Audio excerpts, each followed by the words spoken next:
Muchas gracias a todos por asistir a este evento, la presentación del libro Después de la tragedia, a 70 años de la Segunda Guerra Mundial, coordinado por el doctor Modesto Seara Vázquez y por el candidato a doctor Alberto Lozano Vázquez. Antes de presentar a los miembros del Presidium, les solicito que guarden los aplausos para el final. El día de hoy nos acompaña el doctor Modesto Seara Vázquez, rector de la universidad, el candidato a doctor Alberto Lozano Vázquez, director del Instituto de Estudios Internacionales, el doctor José María Filgueiras Nodar, director del Instituto de Ciencias de la Comunicación, y el maestro Isaac Flores Delgado, jefe de la carrera de Relaciones Internacionales.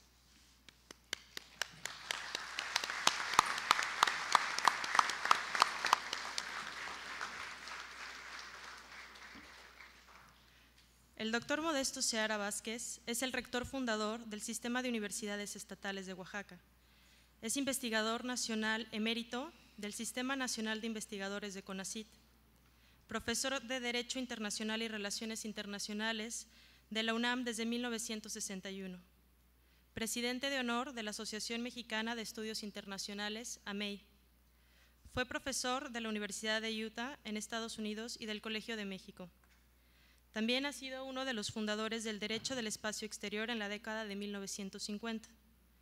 Ha impartido conferencias en numerosos países y participado en un gran número de congresos académicos internacionales. Es autor de más de 30 libros y 2 centenares de ensayos en revistas académicas de varios países. Varias de sus obras han sido traducidas al inglés, francés, alemán, ruso y japonés. También fue miembro de muchas asociaciones académicas y fue vicepresidente del International Studies Association en Estados Unidos y del Consejo Directivo del Academic Council on the United Nations System. El profesor Alberto Lozano Vázquez estudió el doctorado de Relaciones Internacionales y Política Comparada en la Universidad de Miami y es maestro en Estudios Internacionales por la misma universidad. También es licenciado en Relaciones Internacionales por la UNAM, FES Acatlán, graduado con mención honorífica. De 2008 a 2013 fue becario del Consejo Nacional de Ciencia y Tecnología de México, CONACYT. Es miembro de la Asociación Mexicana de Estudios Internacionales y ha participado en foros como ISA, International Studies Association, y LASA, Latin American Studies Association. En 2012 fue ganador de la Graduate School Dissertation Summer Fellowship for Internal PhD Students del College of Arts and Sciences, University of Miami, y también de la Graduate Field Research Grant. El doctor Filgueiras es el director del Instituto de Ciencias de la Comunicación. Es doctor en Filosofía Contemporánea en la Universidad Autónoma de Morelos y miembro del Sistema Nacional de Investigadores, nivel 1. El maestro Isaac Flores Delgado es licenciado en Relaciones Internacionales por la Universidad del Mar. Es maestro en Relaciones Internacionales por la Universidad La Trobe en Melbourne, Australia. Actualmente es profesor investigador de tiempo completo en el Instituto de Estudios Internacionales en Lomar, en donde imparte las materias de Teoría de la Integración y Asia-Pacífico. Sus líneas de investigación actuales giran en torno a la integración económica en Asia-Pacífico. Además, es jefe de carrera de la licenciatura en Relaciones Internacionales. A continuación, cedo la palabra al maestro Isaac Flores Delgado, quien fungirá como moderador. Muy buenas tardes. Me permito saludar al doctor Modesto Seara Vázquez, al candidato a doctor Alberto Lozano Vázquez, al doctor José María Filgueiras Nodar, personalidades que nos acompañan en este evento, profesores, alumnos. Muy buenas tardes, gracias por estar aquí. Antes que nada quiero agradecer por la invitación a ser parte de este proyecto y para permitirme estar compartiendo esta mesa con los coordinadores y el doctor José María Filgueiras Nodar. La logística de esta presentación, bueno, en primer lugar le cederé la palabra 10 minutos al profesor José Filgueiras para que haga algunos comentarios y posteriormente los coordinadores podrán tener su intervención sobre la presentación del libro. Entonces, sin más, le cedo la palabra al doctor José María Filgueiras Nodar para que en 10 minutos nos haga una intervención.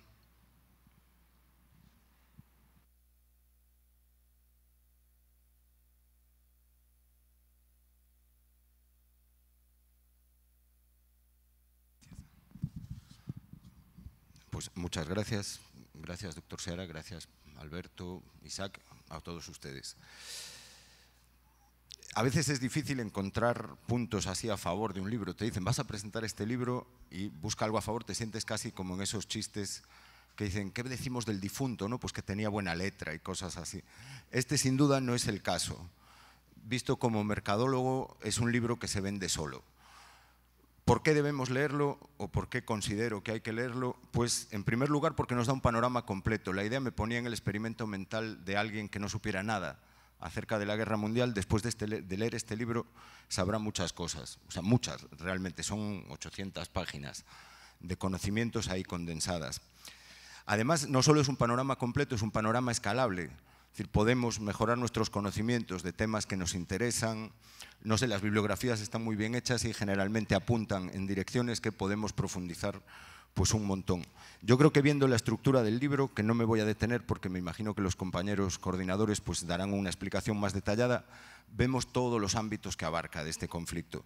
Desde la dimensión, por ejemplo, diplomática, económica, los antecedentes, por ejemplo, enmarcan muy bien pues la Guerra Mundial en el contexto del equilibrio de poder que surge pues después de la Primera Guerra Mundial y del ascenso, ¿no?, de los totalitarismos en Europa Central, las dimensiones filosófico-jurídicas, por ejemplo, ahí está el comentario del doctor Bretón sobre los juicios de Nuremberg y Tokio, hasta los aspectos puramente militares de la contienda. O sea, hay recuentos, por ejemplo, muy tristes de leer del número de muertos, que si murieron tantos millones, estamos hablando de una auténtica tragedia, como dice el título, hecha de muchas pequeñas tragedias, ¿no?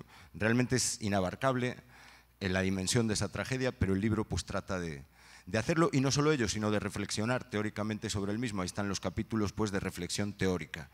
Y por si fuera poco, tiene un primer capítulo que constituye una especie de hilo conductor, en el cual pues el doctor Seara va haciendo un panorama más ágil que los capítulos correspondientes, pero va saltando entre los temas más importantes, más fundamentales, para comprender después la estructura del libro. En ese sentido, el libro es impecable. No me gustaría o no me atrevo a proponer así una conclusión general del mismo, pues son 800 páginas, pero lo que a mí me pareció, si algo, no sé, algo de lo que el libro me hizo mucho más consciente de lo que ya era, es el papel que tiene la Segunda Guerra Mundial como algo que cambia nuestro mundo a todos los niveles. El mundo no es igual después de 1945. Esto cambia absolutamente todo, para los que vivieron en la época, desde luego, y de manera pues decisiva y trágica, como decíamos, pero también para todos los que vinimos después. O sea, muchos de nosotros, o todos nosotros, pues vivimos o navegamos, si quieren, en este barco que es el mundo de ahora, que es un producto de la Segunda Guerra Mundial. Lo queramos o no, lo sepamos o no. Y este libro pues nos ayuda a entender en qué medida esto es cierto, en qué medida el mundo de hoy pues es hijo de esta gran tragedia. Mi ensayo, por ejemplo, que me habían dicho, pues refiérete un poco a tu ensayo, trata del impacto en un tema muy específico, en el tema de la filosofía, es decir, cómo la Segunda Guerra Mundial pues provocó una serie de movimientos en el pensamiento filosófico. La pérdida de la reputación de la filosofía alemana, por ejemplo, decir que, bueno, merced a la colaboración con los nazis de uno de los filósofos más grandes de esa época, que fue Heidegger, pues se queda desacreditada por completo, es sustituida por una influencia grande del existencialismo francés, que empieza a cobrar pues mucha más fuerza, ligado pues a que trataba temas propios de la Europa de posguerra, temas que resonaban en ellos de una manera pues natural, por ejemplo, la angustia, o la idea sartreana de que la libertad en realidad es una condena, estamos condenados a ser libres, que uno lo puede entender como estamos condenados a rehacer el mundo de la posguerra.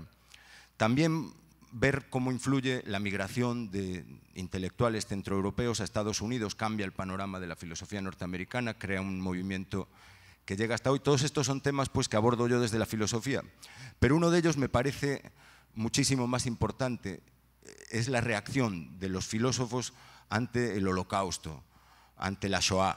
El hecho de, bueno, que sistemáticamente se exterminase a millones de personas por el mero hecho de ser, pues, judíos, también gitanos u homosexuales.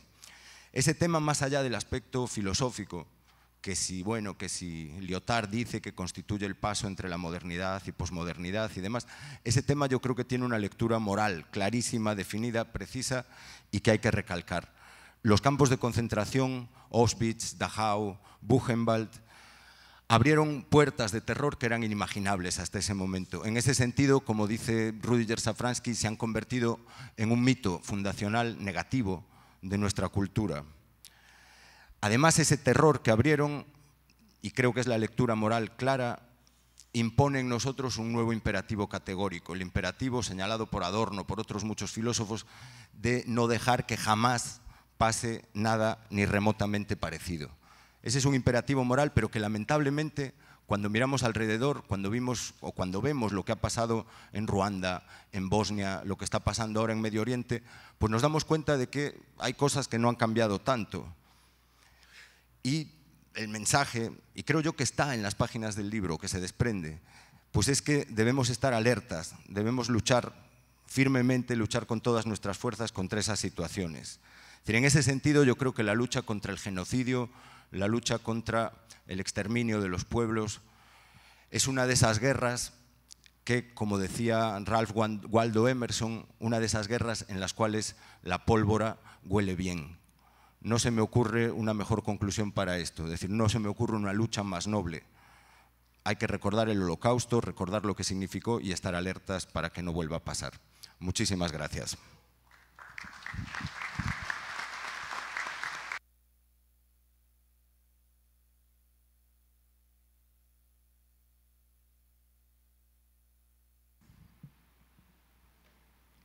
Muchas gracias. Agradezco al doctor José María Filgueiras Nodar su intervención y me permitiré ahora darle la palabra al candidato doctor Alberto Lozano Vázquez, autor y coordinador de esta obra.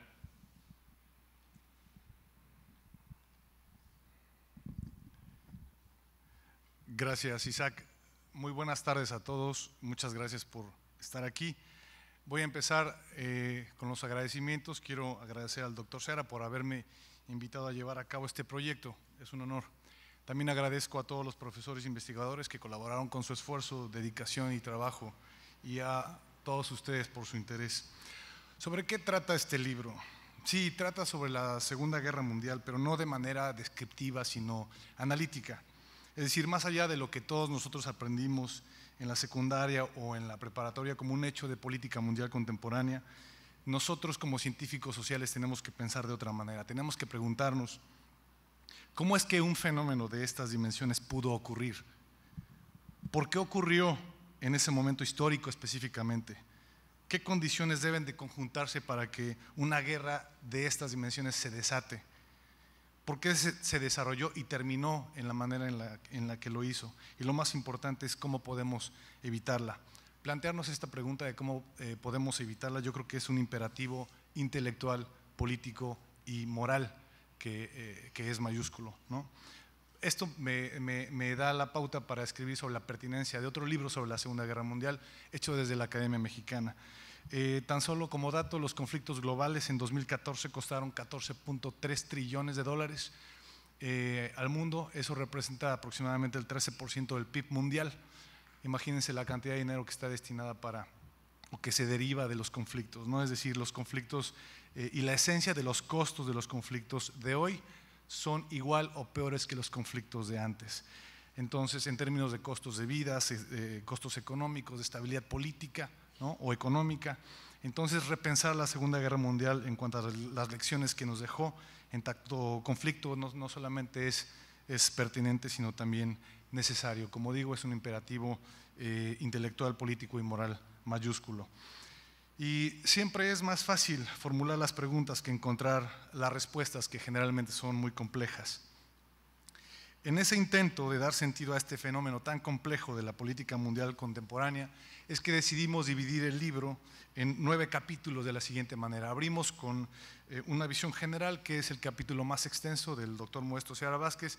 Yo ya pienso que es una visión holística, comprensiva, porque no nada más nos da un estudio general de los hechos, un repaso general, sino también implica, nos da una reflexión filosófica sobre el sentido o el sinsentido de una tercera guerra mundial, ¿no?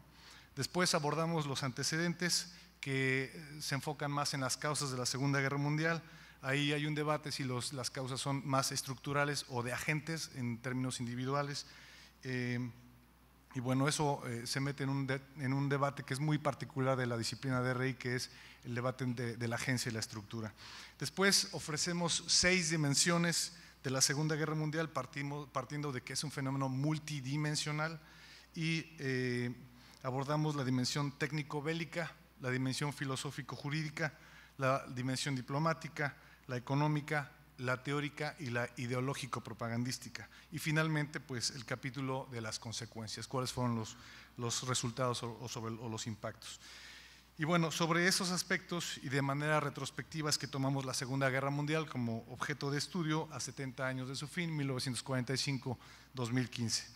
El producto, les voy a platicar un poquito del libro en términos de números, es un libro colectivo que consta de 30 ensayos, 26 son individuales, 4 están hechos a 4 manos, consta de 806 páginas, 34 autores.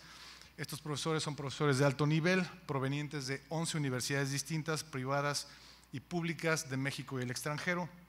11 autores, es decir, una tercera parte de los autores pertenece actualmente al Sistema Nacional de Investigadores del Consejo Nacional de Ciencia y Tecnología, y uno es investigador nacional emérito que es figura coordinadora del libro. Garantizan la diversidad analítica, internacionalistas, economistas, juristas, filósofos, antropólogos, historiadores, politólogos, comunicólogos, geógrafos y arquitectos. Uno al menos tiene formación en esas disciplinas. Los autores provienen de la Universidad del Mar, Campus Huatulco, de la Facultad de Ciencias Políticas y Sociales de la UNAM, de la Universidad Autónoma de Baja California, del TEC de Monterrey, Campus Puebla y Campus Estado de México, son 2 autores distintos, de la UNAM en la FES Acatlán, el CIDE, Región Centro, la BUAP de Puebla, la Universidad Northeastern Illinois de Chicago, la Universidad Iberoamericana, el ITESO de Guadalajara, la Autónoma del Estado de México y la UAM Xochimilco. ¿Para quién se escribió este libro? Para profesores, para alumnos de relaciones internacionales y otras disciplinas, para el público en general que guste de la historia, de la cultura general, y por supuesto que también para los tomadores de decisiones políticas y públicas. ¿Qué van a encontrar en el libro, además de los aspectos clásicos como Auschwitz, Nuremberg, el día de Normandía o Pearl Harbor, o alusiones directas a Roosevelt, Churchill, De Gaulle, Joseph Stalin, Chiang Kai-shek, Hitler, Hirohito o Mussolini? Eso es lo clásico, lo van a encontrar, es obligado, pero también van a encontrar aspectos muy útiles para su formación y que son obligados, creo yo, en la cultura general del internacionalista, porque van a recordar algunos de ustedes, y los más jóvenes van a aprender con una carga analítica, es decir, no solamente se describe, no es una enciclopedia, hay una carga analítica de investigación desde la ciencia social. Van a encontrar o aprender lo que es la línea Curzon, la línea Maginot, el corredor Danzig, la línea Sigfrido, la guerra extraña o la guerra de broma, lo que originalmente en francés se conoció como drôle de guerre o en inglés funny war. Van a encontrar también el dilema Triffin y su relación con Bretton Woods, la Francia de Vichy, el decreto Noche y Niebla o decreto Nacht und Nebel. Van a entender, por ejemplo, qué fue el incidente Laurel, que es esta crisis diplomática que tuvieron los aliados con el régimen franquista por las altas exportaciones de wolframio, ¿no? o el tungsteno, que a los nazis aprenderán lo que es el wolframio como mineral altamente codiciado por Alemania, por ejemplo, que servía para hacer armamentos. Van a repasar quiénes fueron Marc Bloch, el mariscal Philippe Pétain, Víctor El-Urquidi como un mexicano en la construcción de instituciones en el orden de la posguerra de la Segunda Guerra Mundial, quién fue el agente secreto español Garbo y su relación con el día D, los generales, evidentemente Douglas MacArthur y Tomoyuki Yamashita e Iwani Matsui. qué es la operación Tengo, qué fue el acorazado Yamato o su gemelo el Musashi, entendidos como el Yamato como el mayor barco de guerra del mundo, por ejemplo.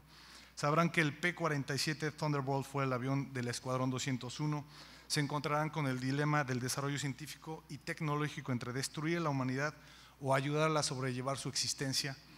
¿Qué país fue el que tuvo más bajas durante la Segunda Guerra Mundial? ¿Qué pasó en el acorazado norteamericano USS Augusta en las aguas de Groenlandia? ¿Qué fueron Little Boy, asociada al uranio, o Fat Man, asociada al plutonio?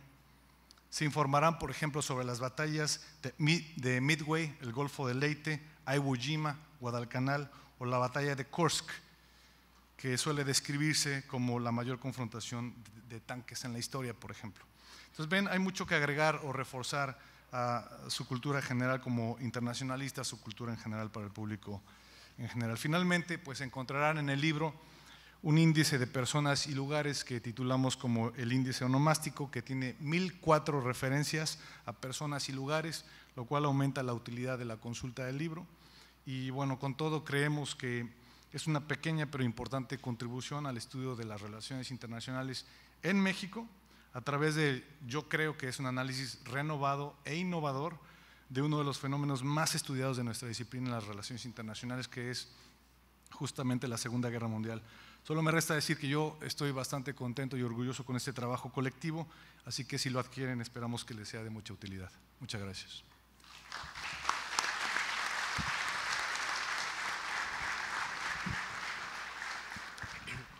Agradezco al candidato doctor Alberto Lozano Vázquez por su intervención y para cerrar con broche de oro voy a darle la palabra al doctor Modesto Seara Vázquez, rector de nuestra universidad y coordinador, bueno, autor y coordinador de esta obra.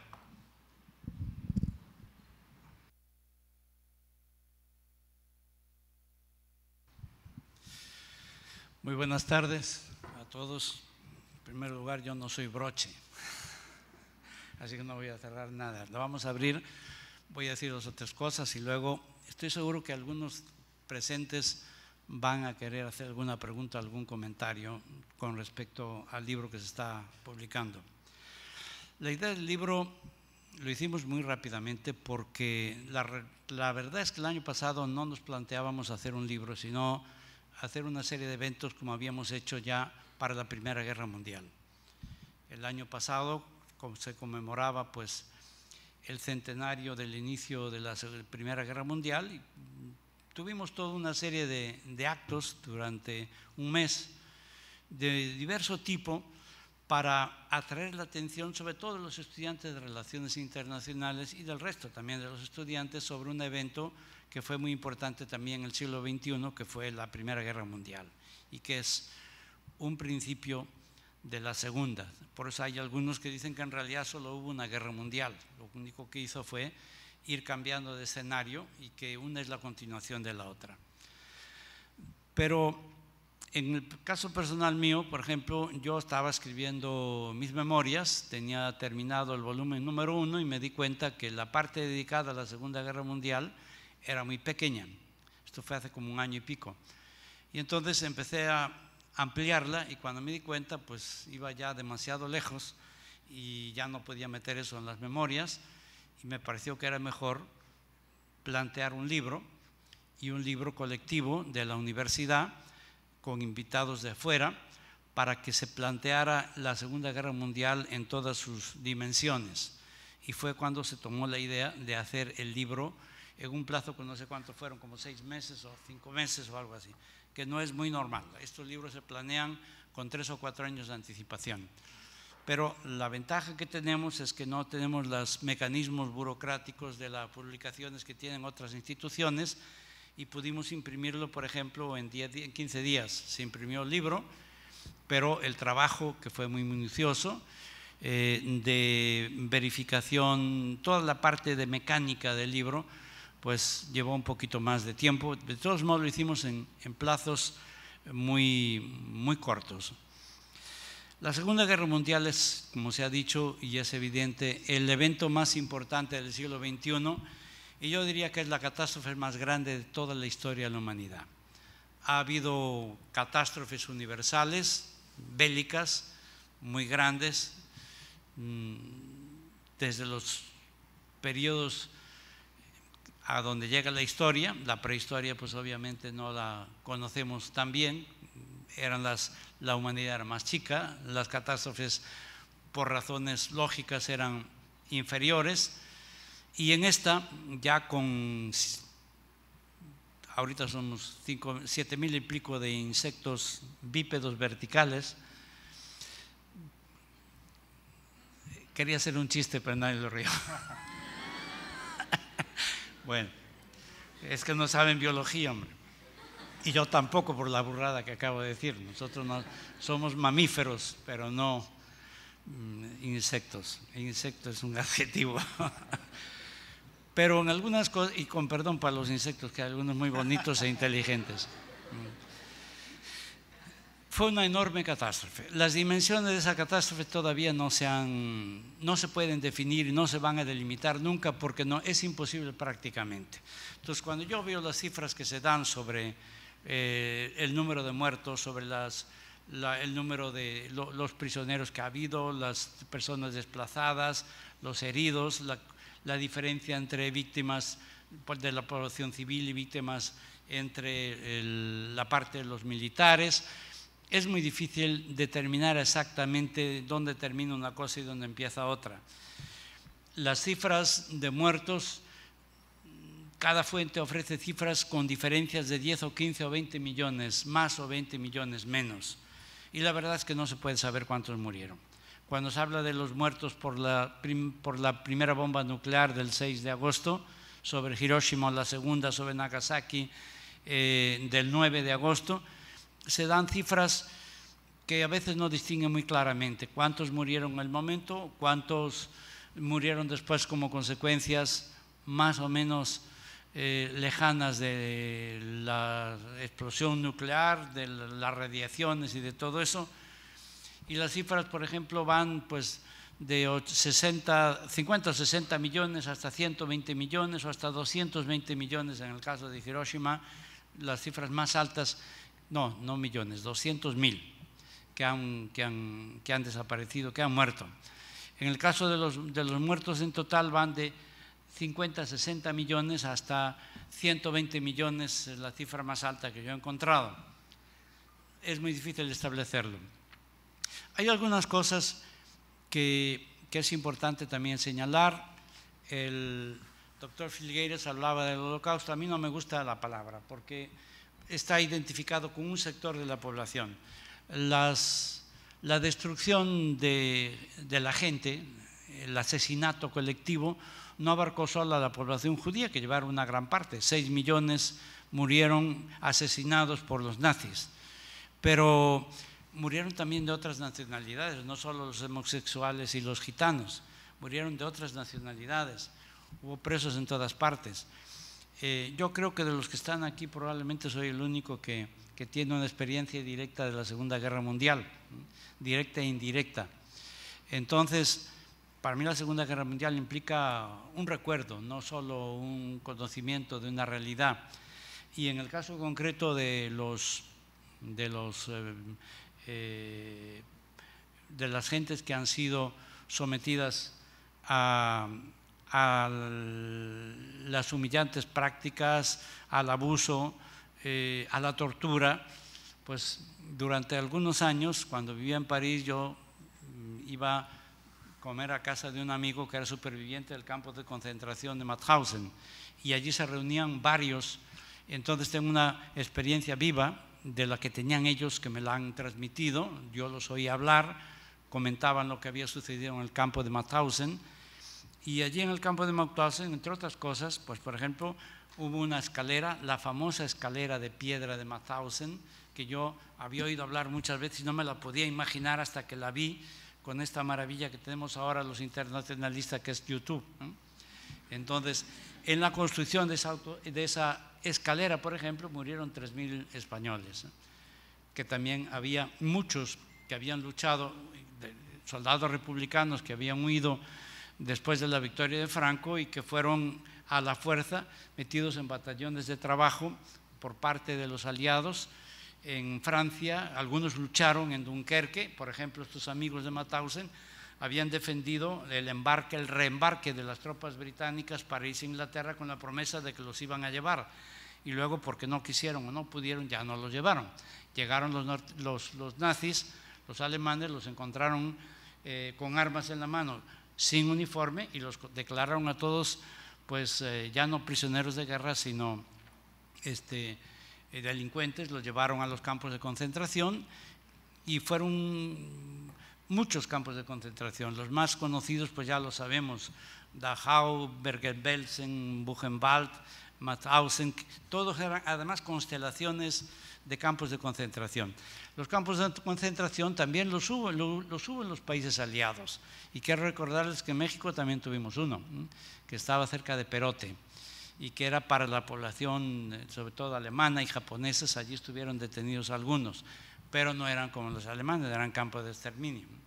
En ninguno de los países aliados fueron campos de exterminio, fueron campos de concentración. En algunos sitios se cometieron abusos, por ejemplo en Estados Unidos a los ciudadanos de antecedentes familiares japoneses o alemanes, pues automáticamente los metían en los campos de concentración, les hicieron perder sus bienes, que era algún problema de injusticia también y de abuso.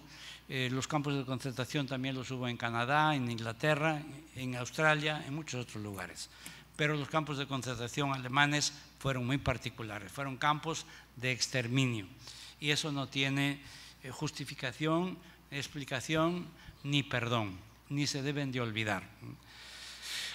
En el curso del libro, en mi caso concreto, pues me encontré con una cosa muy interesante, porque a esas experiencias cercanas o lejanas todavía tengo en mi memoria el recuerdo de los cañonazos de una batalla naval que hubo frente al puerto de Vigo, donde yo estaba estudiando en un colegio, en que le tendieron una trampa a un barco que abastecía a los submarinos y que se refugiaba en el puerto de Vigo, y salió, lo estaban esperando los ingleses y lo hundieron, y durante 15 días no pudimos comer pescado por culpa del petróleo que se repartió en el mar.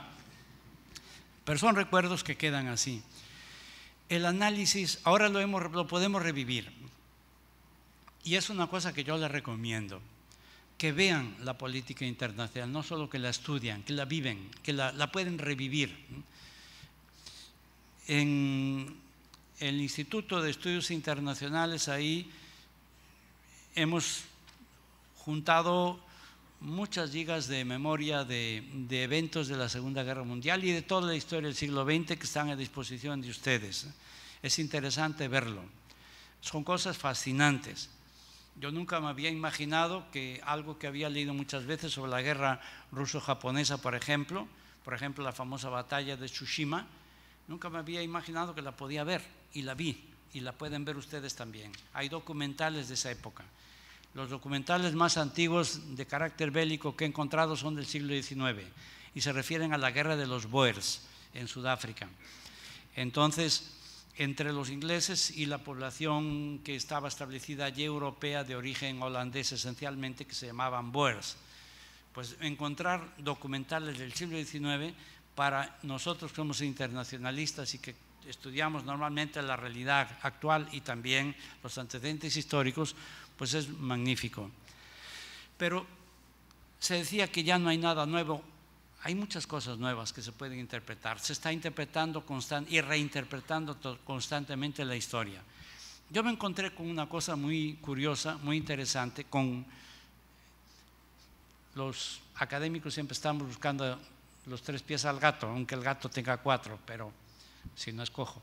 Entonces, siempre buscamos complicarnos la vida. Y ahí hay un evento importante. Entre los antecedentes de la Segunda Guerra Mundial, el periodo entre la Primera y la Segunda, esos pasos que llevan al conflicto bélico que convencionalmente llamamos de 1939, y que no es verdad, es falso. La Segunda Guerra Mundial realmente empezó en el 37, no en el 39. ¿Por qué empezó en el 37? Pues porque los primeros combates entre beligerantes de ambos lados, en un caso los japoneses, en otro caso China, que estuvieron en bandos contrarios, pues eso empezó antes. Hubo la agresión de Japón a China, el caso de Manchuria en 1931, concretamente el 19 de septiembre, 8 días después de que hubiera nacido yo, por eso me acuerdo. Ya yo dije, bueno, me iban a dar de comer y dije, no, espera un momentito que estoy escuchando la radio y viendo qué pasa en Manchuria. Bueno, pero fue en el 37 cuando ya los japoneses invaden, atacan a China y ya continúan las hostilidades sin tregua. O sea que realmente las hostilidades entre China y Japón, que fueron beligerantes de ambos lados, continuaron. Entonces es una de las cosas que hay que reflexionar sobre ello y no centrar todo en el evento de Europa de la agresión de Alemania a Polonia para ponerlo como el comienzo oficial de la guerra. Luego hay otra cosa, otra reflexión que se me ocurrió y que yo les pido que reflexionen sobre ella para que se den cuenta que los análisis hay que darle muchas vueltas a las cosas y buscar a veces el sentido oculto o las consecuencias inesperadas o no buscadas de ciertos eventos. Por ejemplo, uno de los eventos fundamentales, cruciales de fines de la década de los años 30 fue los llamados Acuerdos de Múnich. Los Acuerdos de Múnich se llama también la claudicación de Múnich, en donde los países democráticos ceden ante las presiones de Hitler y le acceden a darle a Hitler el llamado territorio de los Sudetes. Checoslovaquia es un país del centro de Europa, el territorio de los Sudetes es una parte de Checoslovaquia habitada en aquel momento por una proporción muy elevada de ciudadanos alemanes, de gente alemana, y que eran los Sudetes. Entonces Hitler exigía eso. Como representante de Inglaterra fue Chamberlain, el señor ese que tiene cara de búho, con las gafas, con el sombrero, tenía cara realmente de búho. No es mi calificación, se lo da esta profesora que escribió este extraordinario libro sobre la paz de Versalles de 1919, MacDonald. Extraordinaria obra, una obra magnífica que analiza todas las discusiones y negociaciones de los tratados de paz. Bueno, curiosamente ella era pariente, descendiente de Lloyd George, al que de todos modos critican en algunas ocasiones, que era el presidente, el primer ministro de Inglaterra que negoció los acuerdos de París, los distintos acuerdos de París, representando a Inglaterra, y que después fue a visitar a Hitler y se sentía muy orgulloso de pasearse con Hitler, las paradojas de la historia. Hay algún documental en donde se les ve paseando y compartiendo, pues departiendo más que compartiendo, departiendo amigablemente. Pero, ¿a dónde voy? Un evento sobre el que únicamente voy a llamar la atención ahorita. Se plantea ahí el dilema. Se detiene de una vez por todas a Hitler impidiendo el reparto de Checoslovaquia, diciéndole no y obligándolo a elegir entre las armas o la retirada. Se debatía ahí eso. Y Chamberlain llegó allí diciendo que había que salvar la paz de Europa, la paz era muy valiosa, que había que salvarla. Y Chamberlain entonces fue decisivo en que en la conferencia de Múnich se cediera a las pretensiones de Hitler y se le diera el territorio de los Sudetes. Él prometió que ya no iba a haber ninguna otra reclamación y sin embargo poco tiempo después ocupó totalmente Checoslovaquia, la desmembró, una parte la convirtió en el protectorado de Bohemia y Moravia bajo el control de Alemania, prácticamente integrarla, y continuó su expansión. Se había apoderado de Austria con el Anschluss, la verdad con el acuerdo de la mayor parte de los austríacos, porque les halagaba mucho que el que mandaba en Alemania era un austríaco. Hitler no era alemán, era austríaco, había nacido en Austria. Y después también, curiosamente, las venganzas de la historia y la justicia de la historia. el desmembramiento de Checoslovaquia se aprovecharon algunos países, como Polonia, Hungría, se apoderaron de algunas partes y luego iban a sufrir las consecuencias de ellas mismas. Otras paradojas que van a ver allí. Finlandia. Finlandia fue considerado como uno de los países aliados del eje que fue castigado, pero en realidad Finlandia había sido una víctima de la agresión soviética que fue cómplice de Alemania. Lo digo porque algunas veces distorsiona la historia. Los que tienen algunas ideas políticas quieren que todo encaje en sus ideas políticas. Las ideas políticas son para explicar los hechos, no los hechos para justificar las ideas políticas. Entonces, el hecho es que la Unión Soviética atacó a Finlandia, pensando que iba a ser una presa muy fácil. Y en la Primera Guerra, Finlandia se enfrentó y derrotó a los soviéticos. Pero después volvieron otra vez. Ahora, Stalin y Hitler, más bien, von Ribbentrop por parte de Alemania y Molotov por parte de la Unión Soviética, ministro de Asuntos Exteriores de Alemania y de la Unión Soviética, pues ahí tienen las fotos brindando con champán por la victoria del nacionalsocialismo y repartiéndose Polonia entre ellos. O sea que la agresión a Polonia no solo fue de la Alemania nazi, también fue de la Unión Soviética. Pero lo de Munich, entre esas muchas paradojas que hay, y entonces Chamberlain cede y Checoslovaquia es desmembrada y ocupada por Alemania. Y eso fue la gran concesión, la política de apaciguamiento a la que se ataca con mucha frecuencia. Pero hay una paradoja ahí sobre la que quiero llamar a ustedes la atención. A lo mejor, y contra lo que querían, la debilidad de Chamberlain al haber cedido tan fácilmente a las pretensiones de Hitler fue lo que al final de cuentas salvó a los aliados. Como lo salvó que después a Chamberlain lo sucediera poco tiempo después una persona fuerte ya que había empezado la guerra, que fue Winston Churchill, con un carácter completamente diferente. ¿Por qué digo esta paradoja? ¿De dónde está esta paradoja?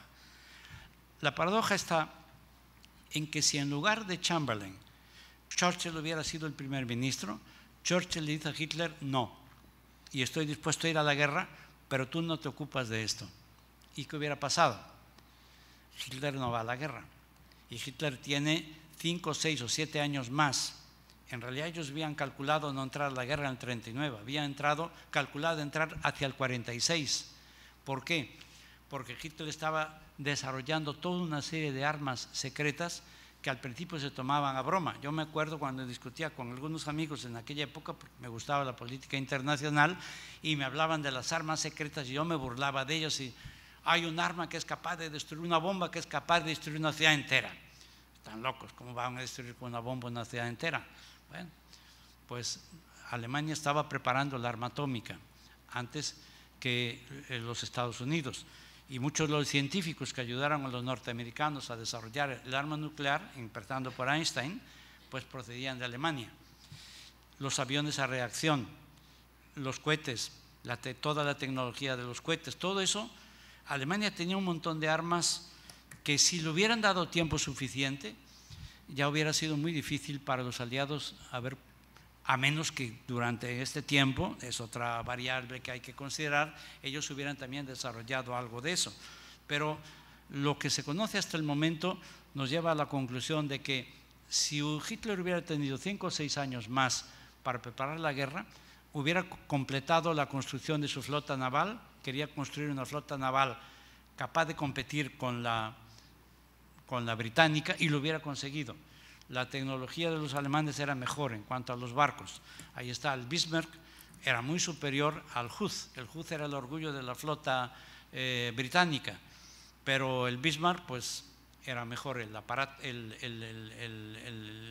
acorazado, y pues fue que de un cañonazo lo voló. Me acuerdo como ahora mismo del día siguiente ver en los periódicos la foto de los dos barcos que habían sido hundidos, el Hood por el Bismarck y el Bismarck no por otros barcos, sino por unos cuantos avioncitos que tiraron unos torpedos y ya lo dejaron fuera de combate y lo dejaron a merced de la flota británica que al final lo remató. Hubo cosas muy interesantes. Entonces, esa paradoja de que un primer ministro británico débil facilitó luego la posterior victoria de los aliados. Eso es interesante. Otras cosas curiosas e interesantes, la batalla de Midway es una de las batallas navales o aeronavales más importantes y fue decisivo, fue la que cambió el curso de la guerra, la que le pegó un gran frenazo. Perdón, contraalmirante, si digo tonterías. Pero no fue una batalla naval en realidad, fue una batalla, los barcos ni siquiera se vieron unos a otros, ¿no? Y no se dispararon entre ellos. Lo único que hicieron fue mandar aviones que fueron los que hundieron a los barcos enemigos. Ahí en esa batalla Japón perdió pues una parte importante de su flota de portaaviones, Estados Unidos también perdió uno, pero ahí se cambió el curso de la guerra. Fue una batalla no tan decisiva como dicen muchos, pero fue una batalla que sí efectivamente ya empezó a poner los límites que iba a tener Japón junto con la batalla de Leyte y la batalla del Mar de Coral, otras muchas que hubo, donde fueron ya pues empujando a los japoneses hacia atrás. Al final de cuentas, triunfó el bando de los aliados, cambió el curso de la historia de muchas maneras y surgió un mundo en el año 45 muy distinto del que existía en el año 39, muy diferente, ya muy diferente. Es un mundo que hemos heredado hoy y del cual no nos hemos todavía librado. Hay muchas cosas que hay que estudiar sobre lo que pasó en la Segunda Guerra Mundial y el libro que hicimos aquí entre todos es un libro que ofrece, yo no le llamo una obra modesta, yo creo que es una obra importante. Yo creo que es una obra importante por muchas cosas que tiene.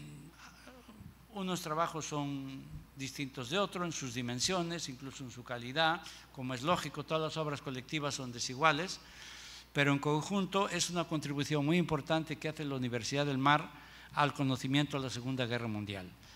Y habiendo seguido los libros que han salido en el mundo sobre la Segunda Guerra Mundial, yo consideraría pues uno de los mejores que han salido.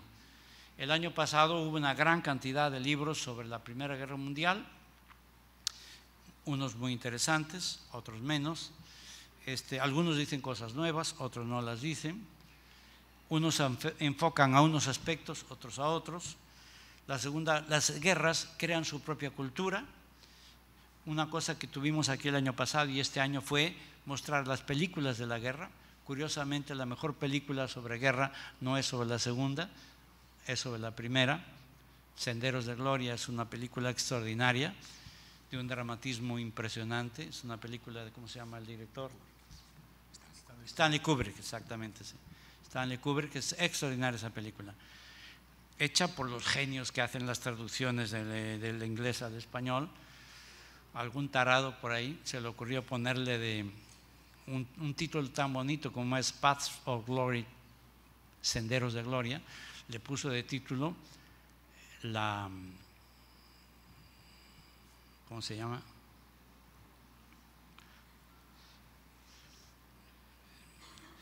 La Patrulla Infernal. Como si fuera una película de esas de La Patrulla Infernal, ser idiotas. Bueno. Le quitan calidad a las cosas. Bueno, pues me pasé un poquito de la hora, porque todos los académicos nos apoderamos del tiempo, nuestras ideas las consideramos más geniales que las de los demás, todos sin excepción, también ustedes habrán dicho, se está diciendo las tontadas de siempre, que se calle, y me callo. Así que ahora ustedes son los que tienen oportunidad de decir las suyas.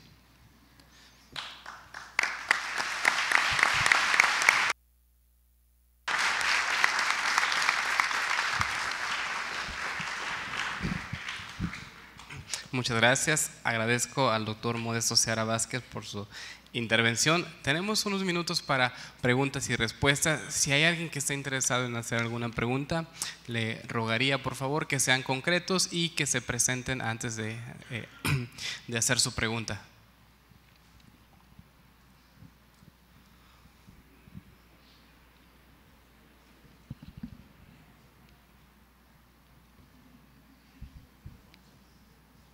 Yo estoy seguro que tienen más de una, solamente formúlenla, no pasa nada.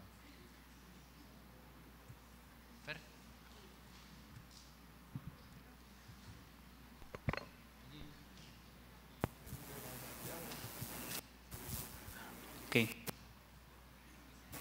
Mi nombre es Andrés, de Economía. Quisiera preguntarle si bueno, escuché mencionar sobre las guerras de broma. Entonces quería preguntarle si incluyeron una guerra que se llamaba, bueno, se era conocido como el Ejército Fantasma. No sé si se les pasó o lo incluyeron.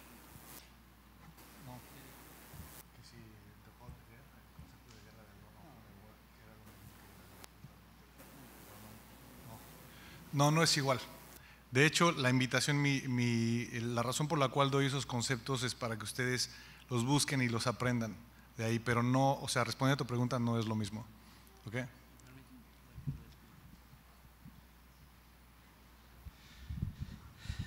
El significado de esa palabra, de las dos, en inglés lo llamaban funny war y en francés drôle de guerre. ¿Por qué le llamaron así? Porque no había pelea. Cuando ataca el 1 de septiembre de 1939 Alemania a Polonia, había unos acuerdos de alianza y de asistencia mutua entre los países occidentales y Francia, por ejemplo, con Polonia, Alemania con Inglaterra con Polonia, para asistirlos y defenderlos de la agresión. Entonces, Alemania ataca a Polonia, igual que la Unión Soviética por el lado oriental. Y fue la guerra, fue el comienzo de lo que llamaban la Blitzkrieg en alemán, que implica guerra relámpago, es lo que significa. Es unas estrategias nuevas de ataque muy rápido y muy fuerte con la aviación, con los tanques, con los medios motorizados, para que rompan el frente y avancen lo más posible y no le den tiempo al enemigo de reorganizarse. Bueno, entonces es la Blitzkrieg, que tuvo mucho éxito Alemania al comienzo con eso, metía todo y era muy difícil resistir esos impulsos, ¿no? La Unión Soviética luego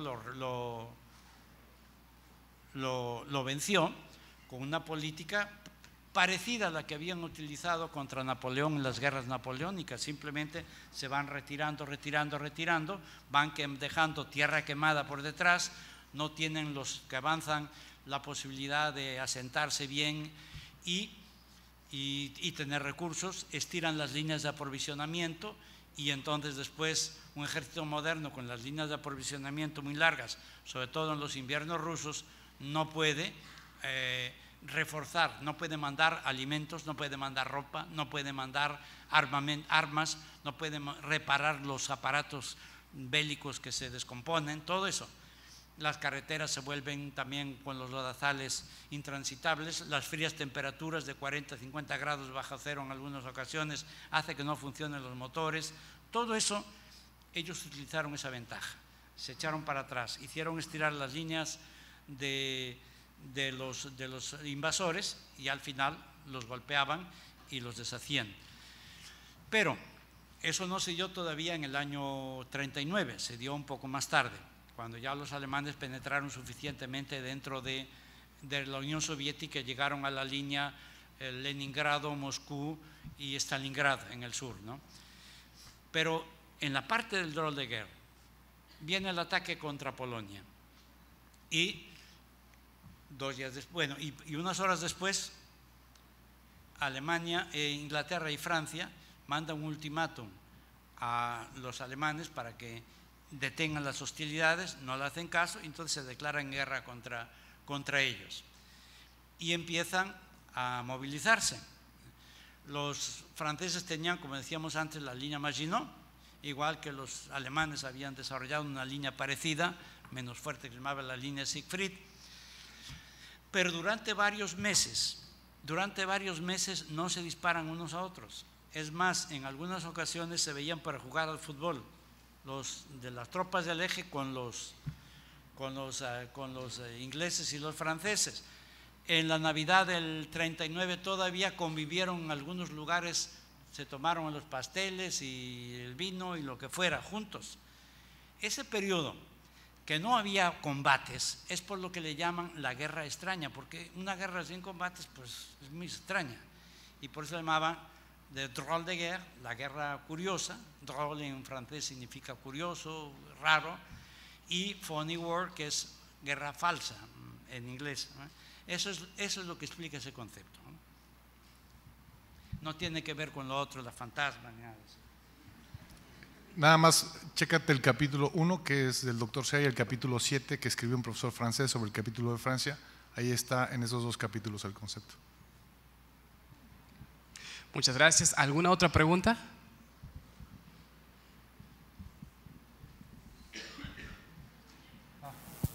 No.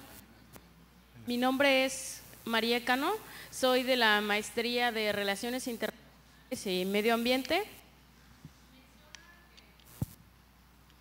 Menciona que en el libro vamos a poder encontrar algunas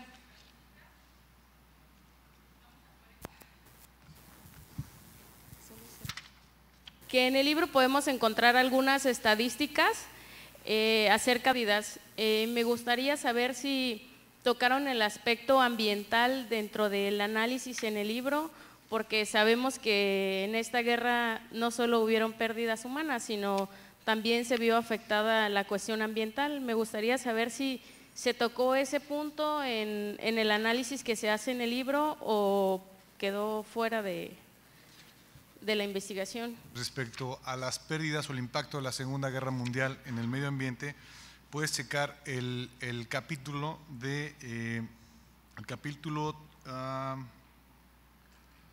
29, que es de la profesora Marcela López Vallejo, que es del CIDE Región Centro. Ella, de hecho, trató de llevar el debate, ¿no?, de cuál fue el rol del medio ambiente durante la Segunda Guerra Mundial, y ella trata de llevar el concepto del medio ambiente más allá de lo antropocéntrico. Entonces, recibió críticas bastante sólidas, duras, intelectuales de los revisores del comité que revisó su trabajo, porque está rebasando, digamos, los límites del estado del arte, pero da unas cifras bastante interesantes sobre el impacto, sobre la fertilidad de los suelos, la contaminación de los mares, ¿no? Puedes encontrarlo en el capítulo 29. ¿Okay? Muchas gracias. Por acá habían levantado la mano. Bueno, esta pregunta es para José. Doctor José, usted menciona que se pueden acabar las guerras. Yo quería saber cómo se podrá acabar una guerra. Cuando estuvo hablando usted. ¿Quién? La pregunta es para el doctor Figueiras. Ah, sí. Sí, ¿no? ¿Usted es José? Más sabio, sabe cómo se acaban las guerras. Si he dado la impresión de que decía que se pueden acabar las guerras, evitarlas yo creo que es tarea que no solo le corresponde a mí. Me están preguntando eso. Si supiera eso, yo creo que ya estaba recibiendo ahora premios. Habrían inventado un premio Nobel especial para mí. Yo creo que hay cuestiones desde etológicas, genéticas, hasta político-culturales. Siento que no me atrevo ni siquiera a responder la pregunta. Lo que sí sé es que probablemente haya un campo siempre abierto a la mínima voluntad humana, en el sentido estricto, y ahí sí a lo mejor me voy muy por lo filosófico, pero pues los pequeños cambios que podamos hacer. No me atrevería a decir nada más. Del único que estoy seguro, pero que se puedan evitar las guerras, ahí no sé, yo creo que hay gente que sabe más del tema, ¿no? Pues lo que sí siento es que es necesario hacer un estudio. Estas tareas, como las de este libro, son importantes porque por lo menos nos marcan guías para actuar. Tenemos que saber de entrada a qué se deben las guerras, y en ese sentido creo que el trabajo de la academia es bueno. Después ya puede tener aproximaciones de todo tipo para evitar una guerra, hasta religiosas, ¿no?, si queremos, pero creo que la pregunta me sobrepasa así por completo. No sé si los compañeros se atreven.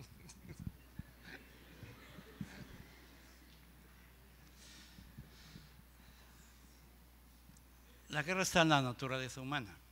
Hay muchas explicaciones de la guerra, hasta hay hasta explicaciones sociológicas positivas.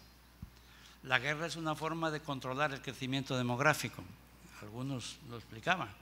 Las teorías sociológicas de la guerra, por ejemplo, de Boutoul, Gaston Boutoul, un profesor francés que ya murió, él era experto, él era el teórico fundamental de la sociología de la guerra, y hablaba de la guerra como un mecanismo social de control de la población.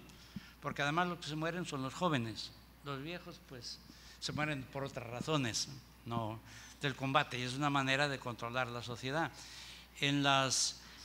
Pero yo creo que hay también elementos psicológicos muy importantes. Nosotros nos definen como animales racionales, y como somos muy presumidos siempre nos quedamos con los racionales y nos olvidamos que somos animales esencialmente. Los animales tienen instintos. El imperativo territorial, por ejemplo, es fundamental, ¿no? El imperativo territorial es importantísimo para explicar muchas cosas, tanto de la conducta individual como colectiva, ¿no? Yo desarrollé a comienzos de los 70, la teoría que en aquel momento no había estudios teóricos. Yo desarrollé el estudio teórico sobre la teoría de las zonas de influencia. Es un trabajo que publiqué en la UNAM en el año, creo que fue 71 por ahí, y después se publicó también en Londres, en el British Book of World Affairs, en inglés, y se publicó en Alemania, en Berlín, con el nombre de Theorie des Einflussbereiche, que es lo mismo, quiere decir lo mismo en alemán. Entonces yo analizaba cómo las sociedades actúan de una manera diferente de acuerdo con el territorio en el que se encuentran y la proximidad del enemigo. Y yo tomé como base para desarrollar esta teoría, este enfoque de las relaciones internacionales, tomé como base las teorías de Lorenz sobre la agresión, en que Lorenz hablaba de patos, pero yo hablaba de seres humanos, pero en el fondo era lo mismo. En la medida en que el territorio de un sujeto cualquiera, se va reduciendo y el predominio del espacio que controla el enemigo es cada vez mayor y yo tengo menos capacidad de maniobra, yo me vuelvo más agresivo. La idea central para desarrollar esa teoría, aunque no lo crean, me vino de un incidente que me ocurrió a mí con una conducta estúpida que tuve una vez. Yo estaba en un colegio, tenía un permiso especial para ir a estudiar en las mañanas. Soy medio desmañanado siempre, me levanto muy temprano, desde chico también lo hacía, y a las 5 de la mañana llegué a mi estudio, una sala de estudio, a esperar que a las 6 de la mañana se levantaran los demás para ir con ellos, y me encontré que había un gato dentro del estudio. Y como actuamos estúpidamente algunas ocasiones, algunos más que otros, pues agarré una escoba y me fui hacia el gato. Y la puerta estaba cerrada. Y cuando más me acercaba al gato, la agresividad del gato crecía en proporción astronómica. Saltaba corriendo, así, no me sacó los ojos de milagro. Pues ya después entendí que había que abrirle la puerta y no volverse a encerrar con un gato. Y en las relaciones internacionales, uno aplicaba eso. Yo lo apliqué luego al análisis de la crisis de los misiles en Cuba en octubre del año 62, cuando viene la colocación de cohetes, tubos de lanzamiento de cohetes en Cuba por parte de la Unión Soviética. Estados Unidos ya los tenía también algunos en Turquía frente a la Unión Soviética. Entonces, en esa crisis es un caso muy interesante para analizar la toma de decisiones en relaciones internacionales, tanto porque se puede aplicar la teoría de juegos y se puede aplicar también la teoría de las zonas de influencia. Yo analizándolo con las zonas de influencia, estaba claro para mí que unos lanzadores de cohetes en Cuba, a pocos kilómetros del territorio norteamericano, llevaba a que Estados Unidos estuviera dispuesto a asumir riesgos que no asumiría por lo que hubiera significado de ataque, por ejemplo, a sus bases de lanzamiento de cohetes que tenía en Turquía. Turquía estaba muy lejos y un ataque a Turquía no afectaba a Estados Unidos como la presencia soviética en Cuba. Entonces, en la medida en que el agresor se acerca al centro, a la base del centro de poder, el centro de poder se vuelve más agresivo. Entonces, esa es otra de las explicaciones. Luego la lucha por los mercados, luego la ambición de dominio. Nosotros también somos así. El sujeto político Hay otra teoría concentracionista que yo también desarrollé en otras épocas, que dice que lo que caracteriza verdaderamente al sujeto político es el afán de conseguir poder, la concentración del poder, más que en otra cosa, más que la ideología, la concentración, la búsqueda del poder. Entonces, es otra cosa que también tiene otra de las explicaciones de la guerra. Pero la guerra es un acto irracional. O sea, si analizamos las cosas con serenidad, las consecuencias de la guerra son tan desastrosas que la guerra nunca es rentable. Por eso decimos aquí en el libro, y lo verán ustedes, que la Segunda Guerra Mundial no la ganó nadie, la perdieron todos. Unos perdieron más y otros perdieron menos, pero la perdieron todos, la perdimos todos. Y también, pues, lo que sí digo es que ya no habrá Tercera Guerra Mundial, porque aunque la hubiera, ya nadie la va a contar. Entonces, pues, es muy fácil decir, ya no habrá Tercera Guerra Mundial. Después nadie va a decir que yo mentí. La capacidad destructiva es tan alta que no queda nada, no queda nada. Un submarino hoy tiene una capacidad destructiva muy superior a todos los explosivos que se usaron en la Segunda Guerra Mundial, muy superior, un solo submarino. Y hay muchos por ahí adelante. Entonces, las dimensiones son terribles, terribles, terribles. Ahora, pronóstico. Yo sí me atrevo a pronosticar que la humanidad es tan estúpida que lo que hizo antes lo volverá a hacer otra vez. Y lo está haciendo. Hablaban del medio ambiente. Pues ya conocen mis teorías sobre la evolución de la humanidad. Yo concuerdo con Hawkins, que ha hecho unas declaraciones recientemente sobre los 3 peligros que tiene la humanidad para sobrevivir. Que vengan unos alienígenas por ahí afuera a fastidiar. La otra es que le demos inteligencia suficiente a las máquinas y las máquinas decidan que somos idiotas y nos acaban con nosotros, ¿para qué nos quieren? Y la tercera es que la propia humanidad se destruya. Este es el peligro más grave. Este es el peligro más grave, porque este además abarca el anterior. Estamos construyendo medios que nos pueden destruir. Ese es, y por eso digo que ya la humanidad transcurrió o vivió la mayor parte de su historia. Lo que queda ya es un apéndice muy pequeñito. Pongan los datos juntos y saquen las conclusiones. Bueno, ustedes son jóvenes y tienen futuro. A mí lo que pasa dentro de 50 años me importa un demonio. A ustedes les tiene que importar. Lo peor es que los que toman las decisiones son los que les importa un demonio lo que pasa dentro de 50 años. Y a algunos lo que pasa pues después de 6 años que les toca de gobernar. Solo quisiera complementar, estas reflexiones las vas a encontrar en el capítulo 1 y en el capítulo 23. Yo escribí el capítulo que explica desde las teorías de relaciones internacionales por qué las guerras ocurren. Para resolver un problema tienes que ir a sus causas, ¿cierto?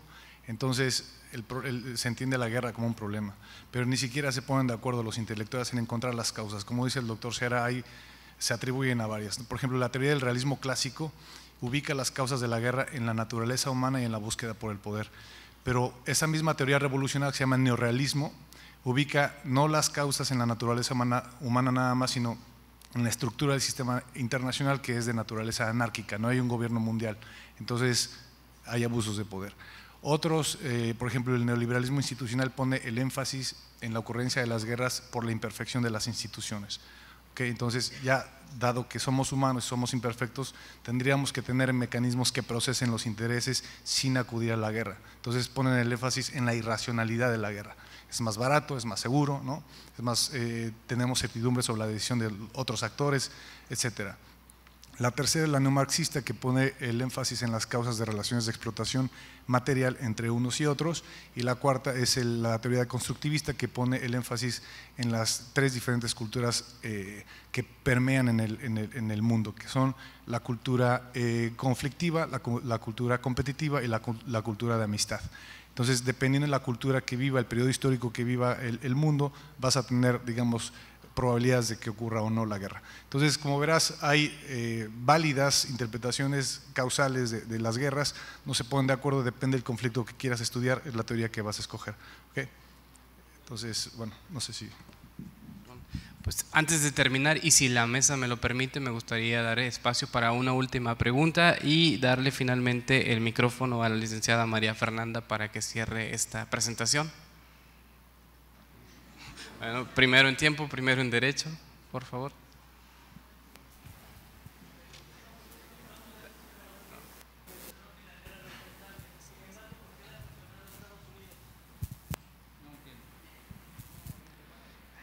El doctor Modesto Seara Vázquez mencionó que la guerra no es rentable.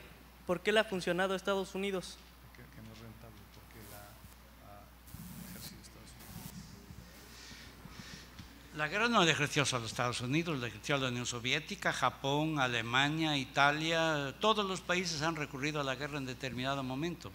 Recurren por ambiciones de mucho tipo, por razones, causas de mucho tipo. Y es rentable para unos cuantos, pues no es rentable para los demás. La guerra, cuando se gana, es muy bonita. Los italianos, en la época de Mussolini, pues la guerra è molto bella, più bella ma molto incómoda, decían. La guerra es muy bonita, pero un poquito incómoda. Matar a abisinios con aviones y ametralladoras, cuando ellos usaban flechas, pues era muy fácil, pero cuando ya tuvieron que enfrentarse a gente con otros armamentos y otras organizaciones era más difícil. La guerra no es rentable para ninguna sociedad y no estoy de acuerdo en que sea rentable para Estados Unidos. La guerra la han usado todos los países imperialistas y todos han sido imperialistas en algún momento u otro, incluyendo México. Que le pregunten a los mexicas, ¿no eran imperialistas? Y los mixtecos, que le pregunten a los zapotecos qué piensan de los mixtecos, ¿no? Todos los pueblos han sido imperialistas en algún momento, cuando han tenido la ocasión. Y después se vuelven defensores del derecho. Es como los virtuosos de la tercera edad. Son virtuosos porque ya no pueden pecar.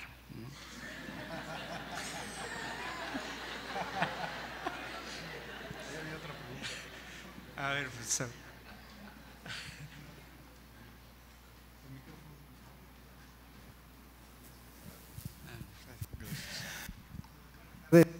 Mi nombre es Fausto Camargo, soy profesor de Ciencias Marítimas y a mí me gustaría preguntar sobre este evento tan catastrófico al doctor Seara en referencia a la reconstrucción. Ha de haber sido sumamente difícil para los países europeos. Pero la forma, cómo se logró perdonar la bola de atrocidades que surgieron a países como Alemania e Italia. Hoy en día pues sabemos que forman parte de la Unión Europea. Entonces, ¿qué me podría decir usted al respecto, doctor Seara? Unos han perdonado y otros no han perdonado. Y no son solo Alemania e Italia, todos cometieron salvajadas, todos, incluyendo los ganadores. El bombardeo de Dresden no tiene justificación. ¿Cuántos murieron allí? No lo sabemos. Se fusionaron los cadáveres, venían huyendo del avance de las tropas soviéticas, decenas de miles de personas que escapaban al avance de la Unión Soviética y llegaban a Dresden, que era un nudo de comunicaciones. Y estaba la ciudad absolutamente abarrotada de gente y la bombardearon, creo que fue en la noche del 12 al 13 de febrero, por ahí del 45, ya casi prácticamente terminada la guerra, y decenas de miles de personas murieron que nunca fueron identificadas, ni siquiera se pudieron contar. Los bombardeos de Japón, por parte de los aliados también. Bueno, nosotros hablamos de la guerra de la bomba nuclear de Hiroshima y Nagasaki y nos olvidamos de los bombardeos de Tokio, y en el año 45 justamente hubo casi tantos muertos como en las bombas nucleares. Los bombardeos, hubo otros, los de Hamburgo, del 23 al 25 o 26 de julio del año 43. Estuvieron bombardeando constantemente. la aviación norteamericana de día y la aviación británica de noche. Crearon lo que se llamaba una tormenta de fuego, es decir, la temperatura con las bombas de fósforo que lanzaban, incendiarias, era tan alta que se provocaba una subida de aire caliente hacia arriba a gran velocidad y por consiguiente venía por los lados como un huracán para llevar suficiente oxígeno para mantener la combustión. Son procesos químicos y físicos bien conocidos. La población de Hamburgo, salpicada por los trozos de fósforo que les tocaban, tenían que tirarse en los canales para apagar la combustión. Y cuando salían, se volvía a activar el fuego. Entonces los soldados alemanes tuvieron que matar a su propia gente porque no tenían forma de ayudarlos. ¿Cuántos murieron allí? Pues hay cifras de 30 a 50 mil personas. 30 a 50 mil personas que murieron allí. Todos cometieron barbaridades, ¿no? Y una vez que terminó el conflicto, bueno, pues quedaron deshechos todos los países, ¿eh? Porque se habla de la destrucción de las ciudades alemanas, pero yo me acuerdo cuando bombardeaban los alemanes a Londres en el año 40 y 41, y cómo los comentaristas, me acuerdo de los documentales alemanes que en aquella época se pasaban donde yo estaba en España, pues se burlaban de los bombardeos, decían: a la catedral de San Pablo le van a quitar el sombrero, o sea, porque iban a destruir una catedral. Eso a los humoristas de la propaganda les parecía que era una cosa muy simpática, es decir, le van a quitar el sombrero a la catedral de San Pablo, cuando estaban muriendo tantas gentes.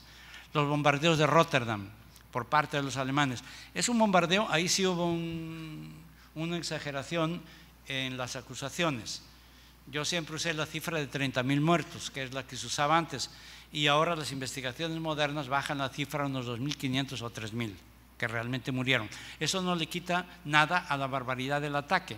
Rotterdam es una ciudad histórica con reliquias del arte medieval, etcétera, y la destruyeron. Igual que los otros destruyeron otras cosas.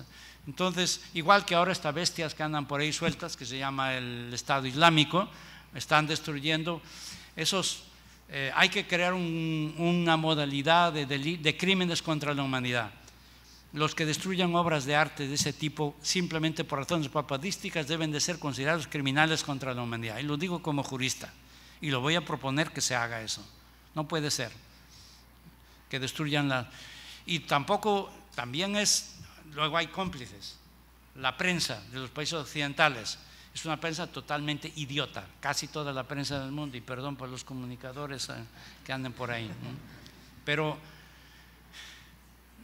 le están dando a esos lo que quieren, que es publicidad, cuando debían de silenciarlo completamente. Entonces, barbaridades las encontramos en todas las épocas de la historia. Cuando los países quedaron destruidos, pues si uno ve los documentales que hay sobre la Alemania de 1945, de mayo, junio, julio, agosto, ya después de la guerra, pues ve las ciudades completamente destruidas. Lo mismo pasó en Japón. La destrucción de la ciudad de Japón fue más fácil. Las casas eran hechas de madera y de papel. Y entonces las bombas incendiarias tenían unos efectos devastadores, terribles. Era imposible controlar aquellos incendios. Pero tuvo su ventaja. Les hicieron empezar de cero. Y es una lección que podemos sacar nosotros. ¿Por qué Japón y por qué Alemania, después de haber quedado destruidos? Al poco tiempo se habla del milagro alemán. Esto es un término que ahora ya no se usa, pero en aquella época, a comienzos de los 50, se hablaba del milagro alemán. La rapidez y eficacia de la reconstrucción. ¿Y por qué se hablaba del milagro japonés?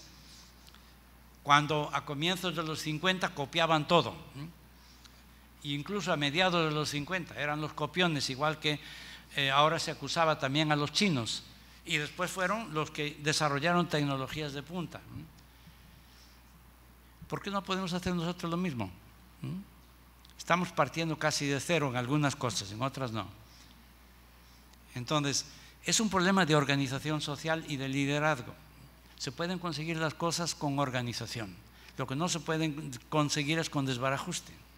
Hay que tener un sentido de propósito, un sentido solidario, que los intereses individuales o de pequeños grupos cedan ante los intereses generales y que se respeten las normas, que uno se da democráticamente, lo otro es dictadura.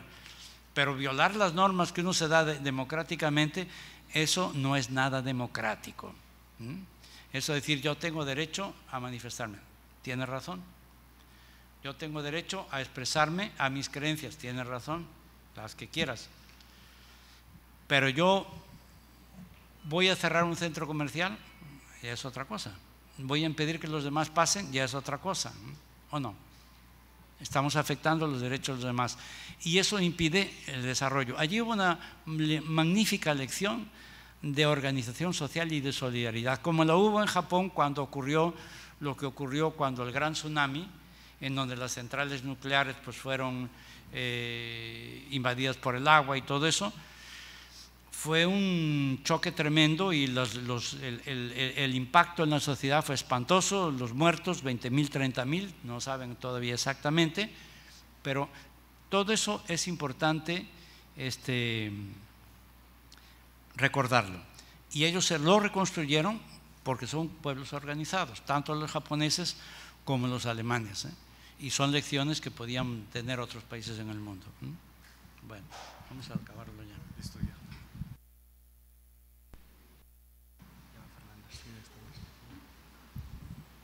Muchas gracias, agradezco la intervención de los miembros del Presidium. Les informo que en el lobby del auditorio están a la venta los libros que se presentaron el día de hoy. Muchas gracias a todos por asistir, damos por concluido este evento. Gracias.